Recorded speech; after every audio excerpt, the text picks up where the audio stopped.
Have you ever thought that maybe you could have too much confidence? Well, we're going to talk about that in just a minute. Welcome to today's Antidote. I'm Tom Brush, and this is Bob Graham. Are you feeling boxed in, frustrated? Do you feel paralyzed sometimes? Do sometimes things just look completely hopeless? Well, join us in the Ring of Renegades Facebook group, where leaders help you find your way and inspire you to achieve it. Well, good morning, Bob. How are you doing today? Hey, Tom, I'm doing well, although I got to tell you, I do not like when I do these from the car. No, you don't like that, huh? No, I have to close the windows to keep the sound down, and it is hot in a car right now. Yes, I understand. Well, all right, Bob, today, we've been talking all week about confidence. And, we've talked about how to find it, what it is, when you need to boost it or how do you boost it. And so I think today would be a good time to talk a little bit about, can you have too much? Is there a point at which confidence can be detrimental to where you are? What are your thoughts about that? I want to tell you a little story. I don't think I've ever told you this story. So way back early in my career, I got hired into a job where I was managing a couple of people. And they told me that these people had some issues to resolve, and the employer gave me a list of things to do. And I came in there on day one and started changing everything. And I changed everything, and about 2 weeks later, everything that I changed had gone up in smoke.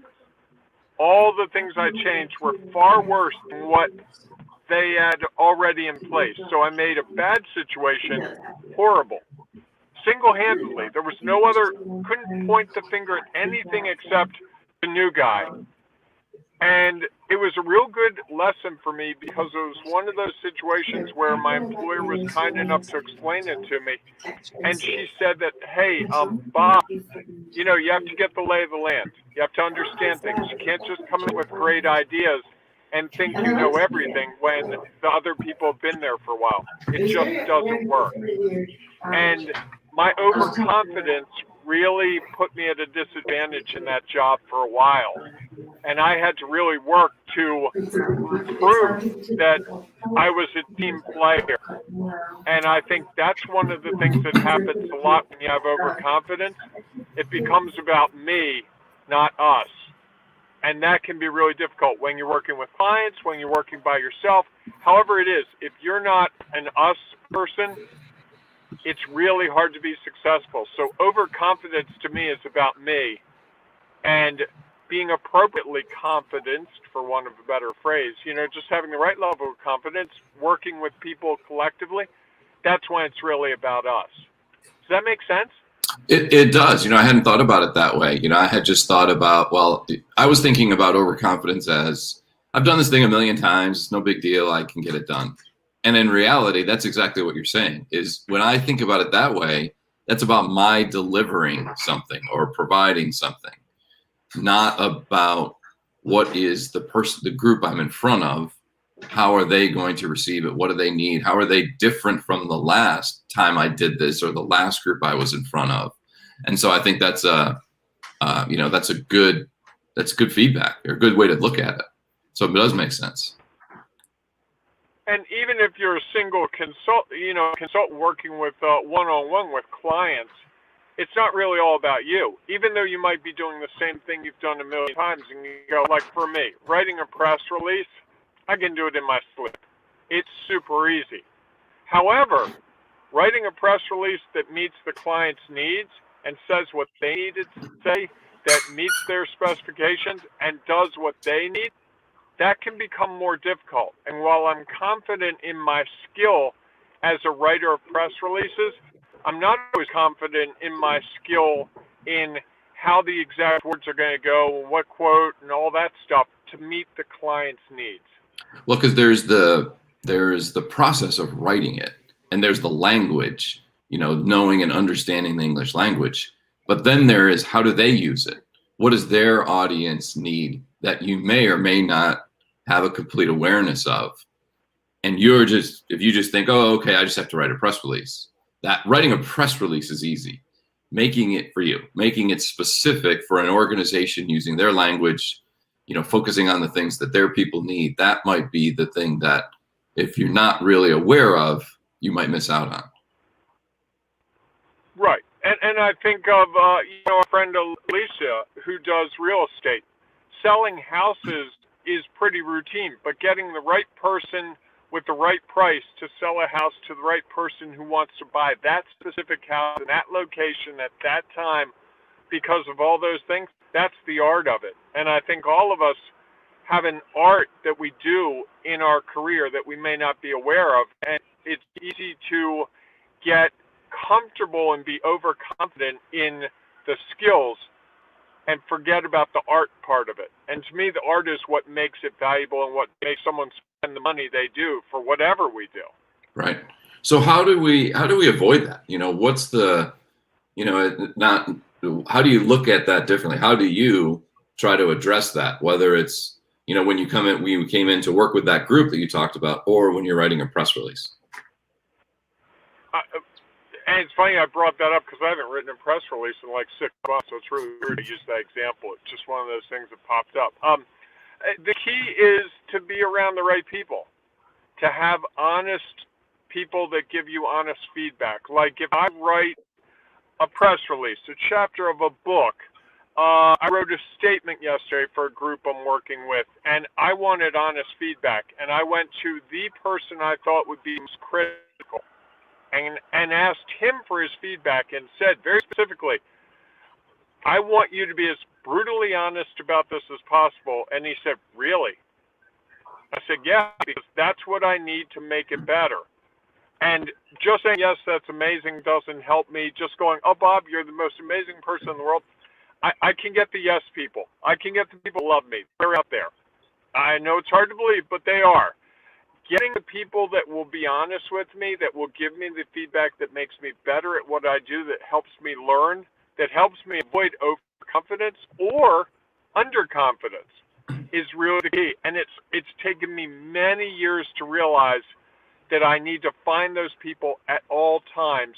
And at the time it takes to invest in those people to do the same thing for them, they give back to me. And that extra phone call, that extra meeting, that extra, hey, can you check this over before I send it out, is invaluable to me being the best me and delivering the best products and services to the people I serve. So how do you go about doing that? Because I think there's a million people out there you can talk to, and we have friends, relatives, we have coworkers. Yep. How do you find those people who are willing to do that or able to do it? Maybe I've been blessed in the last couple of years with some good coaches that have helped me, and within those coaching communities, much like the community we're building with the Ring Renegades, we're putting people in there who are honest about their work, that want to get better, and that are giving each other honest feedback. And that's what you can do. The best thing, and I'm not talking about a networking group, because I don't think you'll get this kind of feedback in a networking group. I'm not talking about an alumni group or some of those things. While they're great for what they do, they're not people focused on how can I make you better, how can I make myself better. And when you get in a room, whether it's virtual or real, and you start talking to people and you find a person who goes, hey, I like this, but have you considered? That's the person I want to have coffee with. That's the person I want to send an email to. That's the person I want to get to know better. You fall in that group too, Tom. You're one of those people that I know. You do. If I do something well, you'll tell me. If I don't, if it can be better, you will tell me. And I don't get frustrated. I get frustrated by that sometimes, but I know that your focus is helping me, and that's the key. The right people want to do what's right for you. They're not competitive. They're not petty. They're not jealous. They're just going, hey, Bob, have you considered this thing? Like, no, I have a blind spot. Yeah.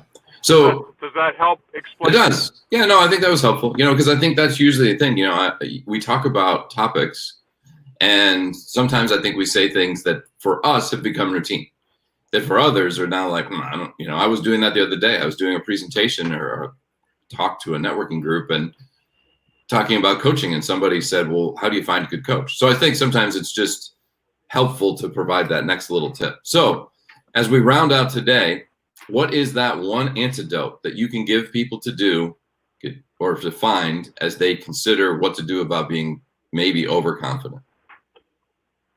I think it's finding the right person. Start with one, and then ideally several. Having the right people that are willing to be honest with you and really give you the feedback you need to get better. And the way I know it's the feedback I need to get better is when someone says, maybe you considered this, and the minute they say it, I go, oh, I'm such an idiot. That's what I need, because either I'm going to be an idiot with that person I trust, or I'm going to be an idiot for a client. I'd rather be an idiot with you or someone I trust than be an idiot with my client. It'll save me a lot of time, a lot of money, and it'll make me a whole lot better. Right. Excellent. Well, Bob, thanks so much. I hope that the people got something out of that. I thought that was a great tip. And I hope that everyone has a great 4th of July weekend. And we will enjoy it as well. And we will see you back here on Monday morning, bright and early again. So I hope everyone goes out and has a great day and a great weekend. And we will see you back here on Monday. And cue that great announcer, Tom.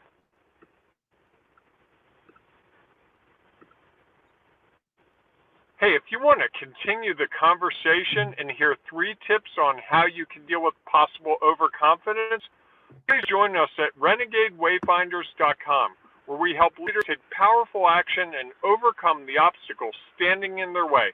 That's renegadewayfinders.com. We'll see you there.